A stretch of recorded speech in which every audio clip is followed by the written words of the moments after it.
이 새벽에 우리에게 주신 하나님의 말씀은 신약 성경 로마서 15장 14절부터 21절입니다. 내 형제들아, 너희가 스스로 선함이 가득하고 모든 지식이 차서 능히 서로 권하는 자임을 나도 확신하노라.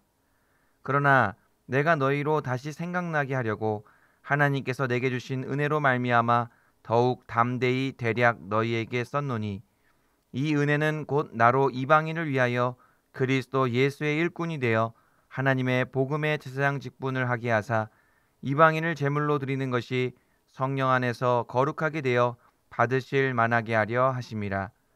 그러므로 내가 그리스도 예수 안에서 하나님의 일에 대하여 자랑하는 것이 있거니와, 그리스도께서 이방인들을 순종하게 하기 위하여 나를 통하여 역사하신 것 외에는 내가 감히 말하지 아니하노라. 그 일은 말과 행위로, 표적과 기사의 능력으로, 성령의 능력으로 이루어졌으며, 그리하여 내가 예루살렘으로부터 두루 행하여 일루리곤까지 그리스도의 복음을 편만하게 전하였노라. 또 내가 그리스도의 이름을 부르는 곳에는 복음을 전하지 않기를 힘썼노니, 이는 남의 터 위에 건축하지 아니하려 함이라.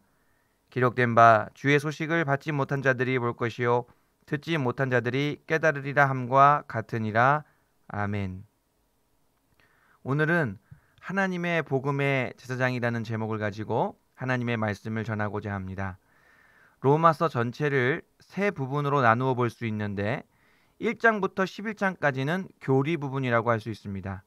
그리고 12장부터 15장 13절까지는 삶을 위한 구체적인 권면입니다. 마지막으로 오늘 본문인 15장 14절부터 끝까지는 로마서의 결론이라고 할 수 있습니다.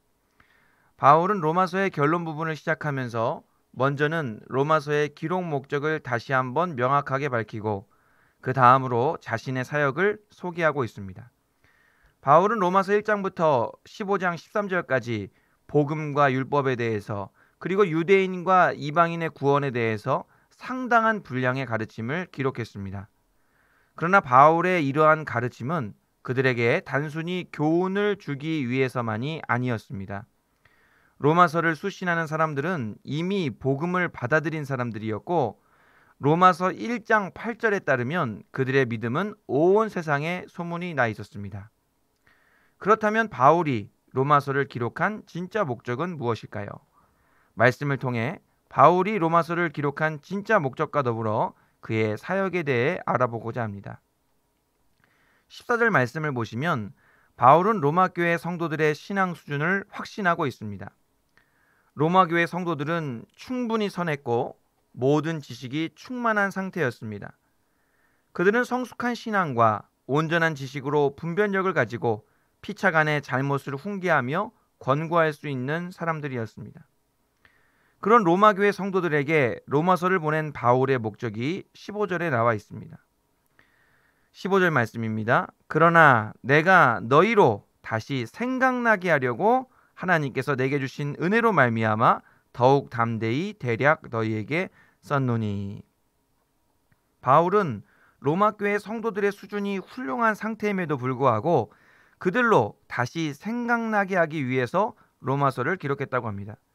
그렇다면 바울이 로마교회 성도들로 하여금 다시 생각하게 하려고 했던 것은 무엇입니까? 그것은 바로 로마교회 성도들이 받았던 하나님의 은혜입니다. 바울은 로마교회 성도들이 다시 하나님의 은혜를 생각할 수 있도록 자신이 받은 하나님의 은혜를 소개합니다. 16절 말씀입니다. 이 은혜는 곧 나로 이방인을 위하여 그리스도 예수의 일꾼이 되어 하나님의 복음의 제사장 직분을 하게 하사 이방인을 제물로 드리는 것이 성령 안에서 거룩하게 되어 받으실 만하게 하려 하심이라. 바울이 받은 은혜는 이방인을 위한 그리스도 예수의 일꾼으로 부르심을 받아 하나님의 복음의 제사장 직분을 감당하게 된 것을 말합니다. 바울은 자신의 사명을 구약시대 제사장 직분으로 비유하여 말씀하고 있습니다. 제사장은 백성의 희생제물이 하나님께 온전히 드려져 하나님께서 받으실 만하게 해야 하는 책임이 있었습니다. 이처럼 바울은 복음 전파로 얻은 이방인의 열매가 성령 안에서 거룩하게 되어 하나님께서 받으실 만한 제물이 되게 하는 제사장 직분을 받았습니다. 바울은 하나님의 은혜로 자신이 복음의 제사장이 되었다라는 것을 밝히고 있습니다. 로마 교회 성도들도 분명히 하나님께 받은 은혜가 있습니다. 그들은 하나님의 은혜를 다시 생각할 때 은혜에 합당한 삶을 결단해야 했습니다. 바울은 그런 로마 교회 성도들을 자신의 동역자로 초청하여 하나님의 복음의 제사장 직분을 함께 잘 감당하자고 독려하는 것입니다. 그것이 바울이 로마서를 기록한 목적이기도 합니다. 바울은 하나님의 은혜로 받은 복음의 제사장 직분을 설명하면서 이 일에 대한 자긍심을 17절부터 19절에서 설명하고 있습니다. 17절에 보니까 바울은 그리스도 예수 안에서 하나님의 일에 대하여 자랑한다라고 말씀합니다. 바울은 자신이 한 일에 대하여 자랑하고 있지 않습니다. 바울은 하나님께서 행하신 일에 대하여 자랑하고 있습니다. 18절에 보니까 조금 더 자세하게 말씀하고 있는데요. 바울은 하나님께서 바울을 통하여 역사하신 일에 집중하고 있습니다. 그리고 그 외에는 감히 말하지 않겠다고 선언합니다. 바울이 복음의 제사장 직분을 감당하는 것보다 더 중요한 것은 바울을 통하여 역사하시는 하나님이십니다. 바울은 그런 하나님에 대해서 자랑하고 있고 그런 하나님에 대해 자긍심을 가지고 있었습니다. 19절에 보니까 바울이 예루살렘에서부터 일루리곤까지 그리스도의 복음을 편만하게 전할 수 있었던 것은 말과 행위로 표적과 기사의 능력으로 성령의 능력으로 이루어졌다고 고백합니다. 자신이 철저하게 하나님의 도구로 쓰임받았다는 것을 고백하고 있습니다.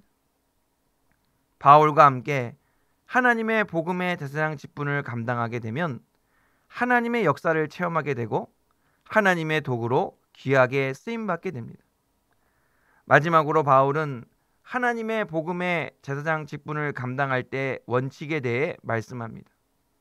20절에 보니까 바울은 자신을 이번에는 건축자로 비유하고 있습니다.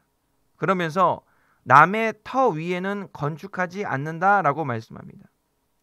이미 그리스도의 이름을 부르는 곳에 복음을 전하게 되면 서로 경쟁하게 되고 혼란과 다툼이 일어날 수 있습니다. 그래서 하나님의 복음의 제사장 직분을 감당하는 사람들은 각자에게 맡겨진 곳이나 아직 그리스도의 이름을 부르지 않는 곳에 복음을 전해야 합니다. 그것이 복음의 제사장 직분을 감당하는 이들에게 중요한 원칙입니다. 21절에서 바울은 이사야서를 인용하는데 주의 소식이 전파되는 곳마다 보게 되고 깨닫게 되는 역사가 일어난다고 하면서 복음이 전파되면 그리스도의 이름을 부르지 않던 곳에서 이런 역사가 일어난다고 하며 말씀을 맺습니다. 말씀을 정리합니다. 바울은 로마 교회 성도들에게 그들이 받은 은혜를 생각나게 하고 그 은혜를 따라 살아갈 것을 말씀하고 있습니다. 로마 교회 성도들을 향한 바울의 권면은 이 시대를 살아가는 우리에게도 꼭 필요합니다. 작금의 한국 교회는 사회적으로 그 어느 때보다 많은 지탄을 받고 있습니다. 참으로 안타깝고 속상한 마음입니다. 많은 분들이 심리적으로 위축되어 있고 무슨 일이 생길지 몰라 불안해하고 있습니다. 이런 상황에서 우리에게 무엇보다 필요한 것은 하나님의 은혜인 줄로 믿습니다. 우리는 이 어렵고 힘든 삶의 자리에서 하나님께서 주셨던 은혜를 다시 생각해야 합니다. 그 은혜를 생각하며 그 은혜에 합당한 삶을 결단해야 합니다.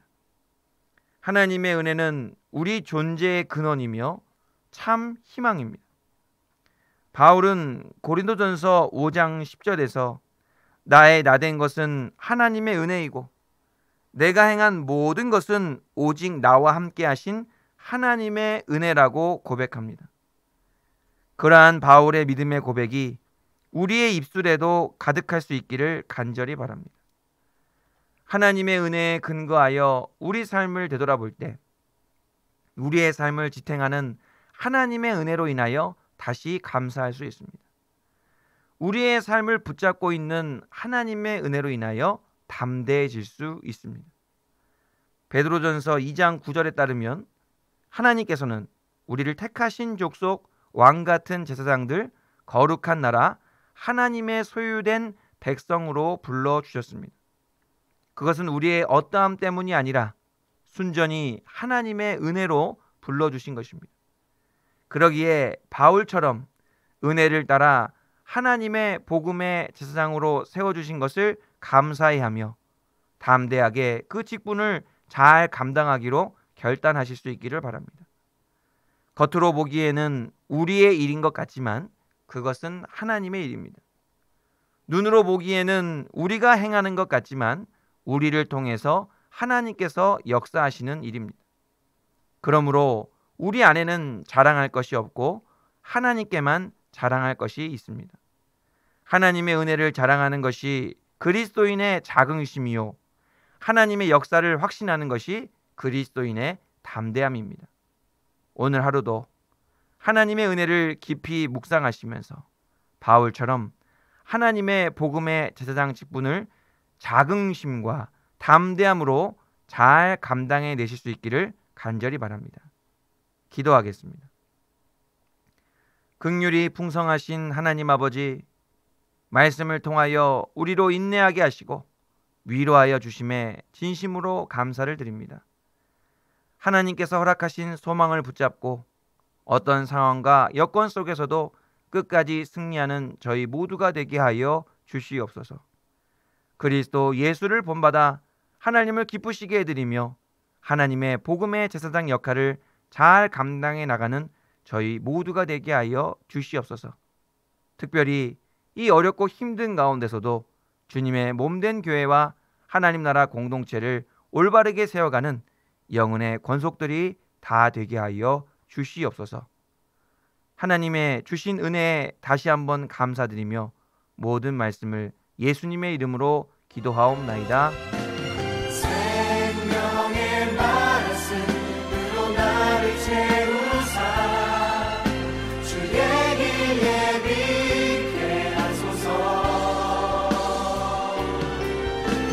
성령의 능력으로 길을 부으사 진리를 선포